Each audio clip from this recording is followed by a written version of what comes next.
Pemirsa, warga Padang Sidimpuan, Sumatera Utara terpaksa membawa pergi jenazah korban dari rumah sakit. Hal ini dilakukan warga karena tidak ada tenaga kesehatan yang berjaga di ruang instalasi gawat darurat. Rumah sakit umum, nggak ada perawat. UGD. Tanpa didampingi tenaga medis, sejumlah warga pergi membawa jenazah keluar dari ruang instalasi gawat darurat RSUD Padang Sidimpuan, Sumatera Utara. Warga kesal karena tidak ada tenaga medis yang menangani jenazah korban hanyut yang ditemukan di daerah Sidogap-Dogap, Padang Sidempuan. Anggota DPRD Kota Padang Sidempuan pun menyesalkan hal ini. Apalagi RSUD Padang Sidempuan merupakan rumah sakit daerah. Di sini berarti ada SOP yang tidak jalan. Kalau ini masih berlanjut terus, kita minta wali kota untuk mengevaluasi direktur rumah sakit. Karena ini tidak bisa dibiarkan, karena ini termasuk hak-hak masyarakat Kota Padang Sidempuan. Belum ada keterangan dari pihak rumah sakit yang menjelaskan mengapa tidak ada tenaga medis yang bersiaga di ruang IGD. Dari Padang Sidempuan, Sumatera Utara, Indra Mulia Siagian, iNews melaporkan. Petugas menjaring 16 orang yang tidak menggunakan masker di kawasan Menteng, Jakarta Pusat. Petugas pun memberikan pilihan sanksi kepada pelanggar.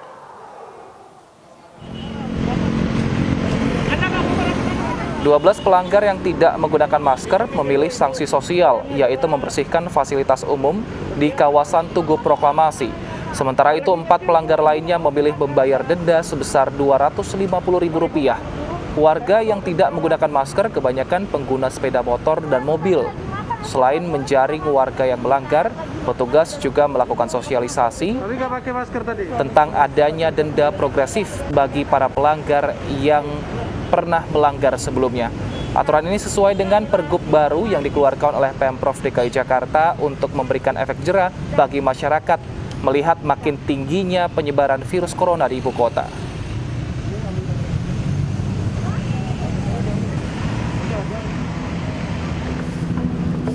Dalam Peraturan Gubernur Nomor 79 Tahun 2020, diatur protokol kesehatan dan sanksi penanganan COVID-19 di DKI Jakarta. Sekali melanggar dikenakan denda Rp250.000 atau membersihkan fasilitas umum selama 1 jam. Selanjutnya, jika melakukan pelanggaran berulang kali, akan diberlakukan kelipatan denda atau penambahan 1 jam setiap melakukan kesalahan berulang untuk membersihkan fasilitas umum. Warga pun memiliki pendapat mengenai aturan ini.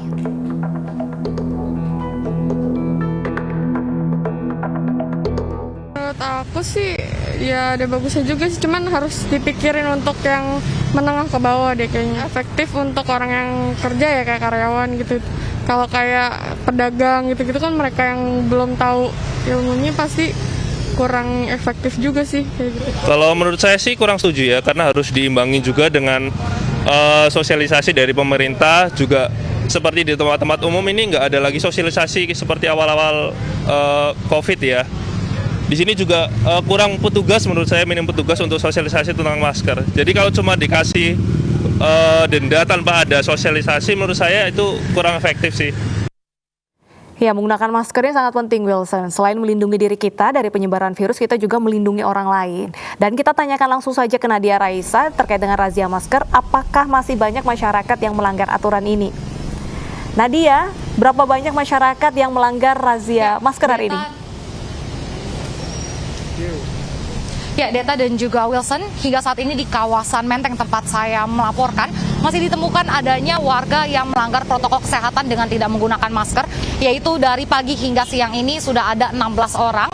Dan dari mereka yang dikenakan sanksi, ada yang lebih memilih untuk membayar denda administratif sebesar Rp250.000, ataupun ada juga yang memilih untuk melakukan kerja sosial dengan membersihkan fasilitas umum seperti menyapu dan juga lainnya.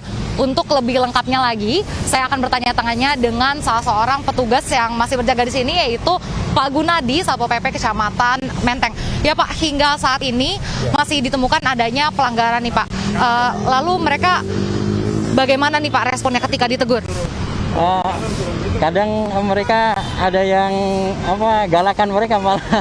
Jadi macam-macam karakternya. Ada yang menurut, ada yang nggak terima gitu, disuruh kan dikenakan sanksi tersebut gitu. Untuk dibandingkan dengan hari-hari sebelumnya, apakah jumlahnya menurun atau meningkat nih Pak? Untuk beberapa hari terakhir ini masyarakat sudah banyak yang lebih patuh, jadi mulai menurun. Untuk yang memilih kerja sosial sendiri itu seperti apa sih Pak pengaplikasiannya? Apakah menyapu atau bagaimana nih Pak, dan durasinya berapa lama? Untuk yang sanksi sosial, dia membersihkan fasilitas umum dengan menyapu, membersihkan sekitar sini. Ya, durasinya 1 jaman. Kebanyakan pelanggarnya ini adalah pejalan kaki atau pengendara atau bagaimana Pak? Kebanyakan pengendara. Jadi yang beberapa hari terakhir ini roda 4 yang banyak. Oke, terima kasih Pak Gunadi atas waktunya. Ya pemirsa, hingga saat ini memang terkait dengan pelanggaran protokol kesehatan masih sesuai dengan peraturan Gubernur nomor 50 tahun 2020, yaitu bagi yang tidak menggunakan masker akan dikenakan denda administratif sebesar Rp250.000 ataupun kerja sosial. Tetapi ke depannya, menurut informasi yang kami dapatkan, akan mulai diberlakukan Pergub nomor 79 tahun 2020, di mana sanksi yang diberlakukan adalah progresif, baik itu secara denda administratif ataupun secara kerja sosial. Ya, Teta dan juga Wilson. Terima kasih Nadia Reza atas laporan Anda. Selamat kembali bertugas. Dan tentunya kita berharap di sini agar peraturan ini bisa menekan angka COVID-19 di DKI Jakarta. Betul sekali. Kita ke informasi berikutnya pemirsa. Gubernur Jawa Barat Pangdam 3 Siliwangi dan Kapolda Jawa Barat hari ini akan menjalani uji klinis vaksin COVID-19 di Puskesmas Garuda Bandung, Jawa Barat. Sebelum dilakukan penyuntikan vaksin, ketiganya akan melalui beberapa tahapan pemeriksaan kesehatan.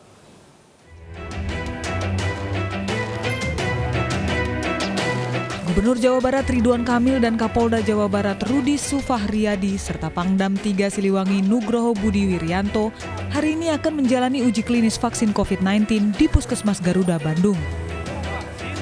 Sebelum dilakukan penyuntikan vaksin, ketiganya akan menjalani serangkaian tes kesehatan, mulai dari pemeriksaan fisik, swab test, dan screening COVID-19. Jika hasil tes negatif, tahapan selanjutnya akan dilakukan rapid test dan imunisasi pada hari Jumat mendatang. Selain 3 pejabat, hari ini sebanyak 125 relawan akan menjalani uji klinis vaksin COVID-19 yang dilaksanakan di 6 lokasi yang sudah ditentukan.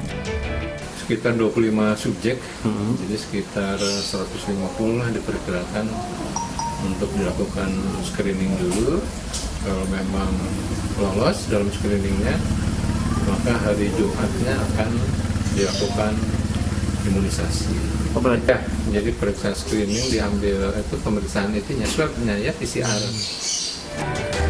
Keikutsertaan para pejabat ini sebagai relawan uji klinis untuk meyakinkan masyarakat bahwa uji klinis vaksin dilakukan secara ilmiah. Dari Bandung, Jawa Barat, Billy Maulana Fikran, iNews melaporkan. 3 pejabat Provinsi Jawa Barat hari ini akan uji klinis vaksin COVID-19 dan kita sudah terhubung dengan Desi Juliani yang saat ini berada di Puskesmas Garuda, lokasi Gubernur Jawa Barat Ridwan Kamil akan divaksin. Selamat siang Desi, apakah Ridwan Kamil saat ini sudah divaksin? Ya, selamat siang Wilson dan juga Deta. Rencananya pukul 1 siang nanti Gubernur Jawa Barat Ridwan Kamil bersama dengan Kapolda Jawa Barat dan juga Pangdam 3 Siliwangi maksud kami akan melakukan screening atau pemeriksaan kesehatan sebelum akhirnya akan disuntikan vaksin COVID-19. Dan pemeriksaan kesehatan ini meliputi pemeriksaan kesehatan fisik, kemudian juga swab test. Dan apabila dari ketiga pejabat ini nanti hasilnya negatif COVID-19, maka akan mulai dilakukan penyuntikan vaksin ataupun cairan placebo secara random atau acak 3 hari ke depan, sekitar antara tanggal 27 atau 28 Agustus 2020 mendatang. Dan selain ketiga pejabat daerah Jawa Barat yang hari ini rencananya akan melakukan screening, nanti juga akan ada total 150 relawan yang juga akan melakukan pemeriksaan kesehatan yang terbagi ke dalam 6 lokasi uji klinis. Salah satunya adalah di lokasi saya berada saat ini, di belakang saya, di Puskesmas Garuda. Dan selain itu juga kami dari pantauan kami sejak pagi tadi memang aktivitas di Puskesmas Garuda ini masih berjalan normal seperti biasa sejak dibuka pukul 8 pagi, dan juga hingga saat ini juga aktivitas masih berjalan normal dan masyarakat juga masih bisa menikmati pelayanan di Puskesmas ini sebelum akan ada dilakukan uji klinis vaksin COVID-19 pukul 1 siang nanti. Wilson, Deta. Baik, terima kasih Desi atas informasinya, selamat bertugas kembali. Dan pemirsa, kita juga telah terhubung dengan Ibu Atalia Praratia yang merupakan istri Gubernur Jawa Barat untuk menghadapi kesiapan Pak Ridwan Kamil menjelang uji vaksin. Selamat siang Ibu Atalia, kumaha damang Bu? Selamat siang Teteh, Alhamdulillah. Sehat ya Ibu ya? Alhamdulillah. Oke, Bu, Pak Ridwan ini kan sibuk banget selama pandemi COVID-19 ini. Bagaimana persiapan kesehatan yang menjelang uji vaksin? Iya, jadi memang agak sedikit intens terkait dengan bagaimana menjaga kondisi tubuh. Jadi hari-hari belakangan ini banyak mengkonsumsi suplemen, termasuk juga olahraga. Jadi olahraga bisa dilakukan. Tadi juga badminton, sit up, push up, segala macam ya, planking, termasuk juga bersepeda dan lain sebagainya. Memang jadi lebih sering saja seperti itu. Tapi Ibu Atalia, apakah khawatir Bu, mengingat ini Pak Ridwan Kamil akan ikut uji vaksin, kemudian nanti kita belum tahu apakah ada gejala-gejala nanti yang dialami Bu? Sebetulnya di awal iya, saya sangat khawatir, termasuk juga saya mempertanyakan kepada Kang Emil, apakah harus begitu seorang pemimpin begitu? Karena kan dengan sekian banyak tanggung jawab dan pekerjaan, saya kira mungkin masih bisa orang lain lah yang melakukan itu. Tapi Kang Emil mengingatkan kepada saya bahwa pemimpin itu justru harus menjadi teladan, jadi contoh. Bahwa kemudian bagaimana orang akan mampu untuk paham begitu, atau orang akan percaya kalau seandainya bahkan pemimpinku tidak mau melakukan hal itu di first place lah gitu ya. Nah, karenanya Kang Emil mengingatkan kepada saya itu, termasuk juga Kang Emil menyampaikan bahwa masyarakat ini membutuhkan rasa aman, rasa nyaman begitu. Jangan sampai mereka seolah-olah sekarang isu yang beredar adalah seolah-olah rakyat ini dijadikan kelinci percobaan, katanya begitu. Padahal tidak pernah ada pemerintah yang seperti itu kan ya. Nah artinya dari situlah kemudian saya merasa, oh baiklah kalau memang itu ada tugas Kang Emil sebagai pemimpin, saya ridho, saya kemudian mendukung dan pada akhirnya juga insya Allah hari ini saya akan mengantar Kang Emil. Nanti di tahapan ujian kesehatan ini kan ada rapid dan juga swab test. Apakah Pak Emil ada mengurangi kerja dalam beberapa hari terakhir, mungkin isolasi mandiri seperti itu? Kalau isolasi, kalau Kang Edi memang sudah melaksanakan AKB mandiri ya. Jadi 3M yang sudah disampaikan oleh beliau, itu beliau sangat melakukan sekali. Bahkan di beberapa hari terakhir, beberapa minggu terakhir, mereka akan datang ke Pakuan pun harus dilakukan rapid test dulu begitu ketika akan bertemu dengan beliau. Jadi memang jarak, kemudian juga AKB lainnya ya, protokol kesehatan lainnya itu sudah dilakukan dengan sangat maksimal saya kira, sehingga dari sisi itu tidak berarti Kang Emil harus mengurangi pekerjaannya. Jadi kalau kesibukan setiap hari, Sabtu Minggu pun tetap mengurus warga masyarakat seperti biasa. Baik, Ibu Atalia tidak mau menemani Pak Ridwan Kamil mungkin menjadi relawan uji klinis juga?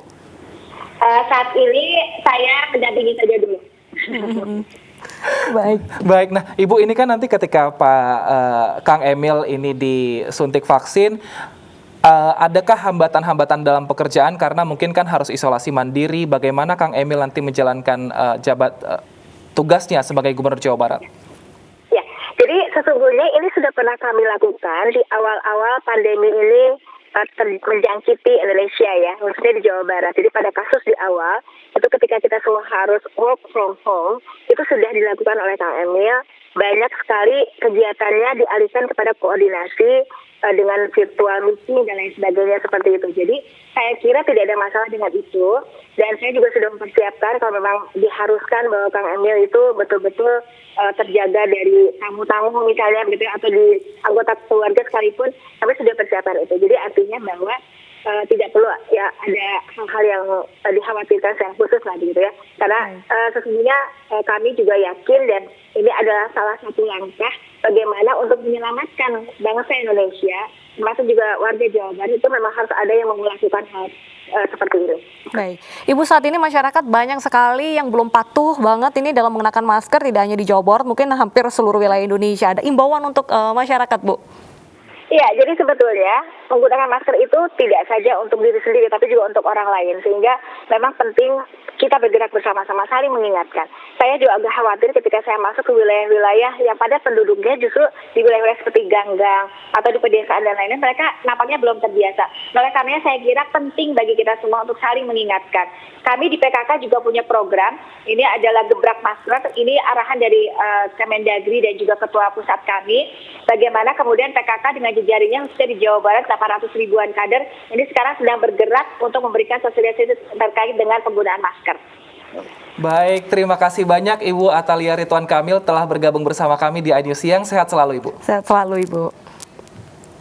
Ya pemirsa, kita harapkan juga ini semoga nanti vaksinnya bisa berjalan dengan lancar sehingga nanti bisa diproduksi massal dan bisa tentunya menekan angka COVID-19 di Indonesia. Betul sekali, dan nanti juga ketiga pejabat kita tetap sehat setelah menjalani penyuntikan pertama sehingga nanti tetap bisa melakukan aktivitas melayani masyarakat. Betul sekali. Kita ke informasi berikutnya pemirsa. Kementerian Pertanian memutuskan karantina wilayah atau lockdown di Gedung C setelah 17 pegawai Direktorat Jenderal Peternakan dan Kesehatan Hewan dinyatakan positif COVID-19.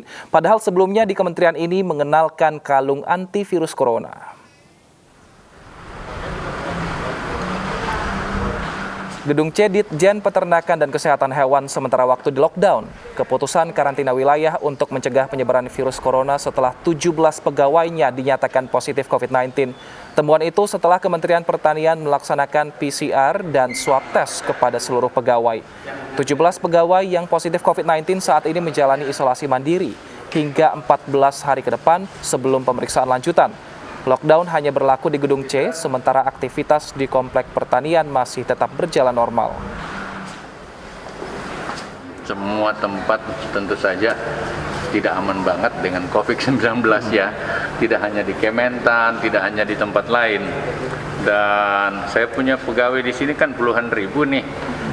Ya, kemudian ternyata ada sekitar 17-an orang ya tidak sekaligus dalam beberapa bulan terakhir ini terkena COVID, dan swab terakhir kita kan terus Pak Sekjen melakukan swab. Polda Metro Jaya menggelar rekonstruksi penembakan Sugianto di Kelapa Gading. Informasi selengkapnya kami hadirkan usai jeda berikut.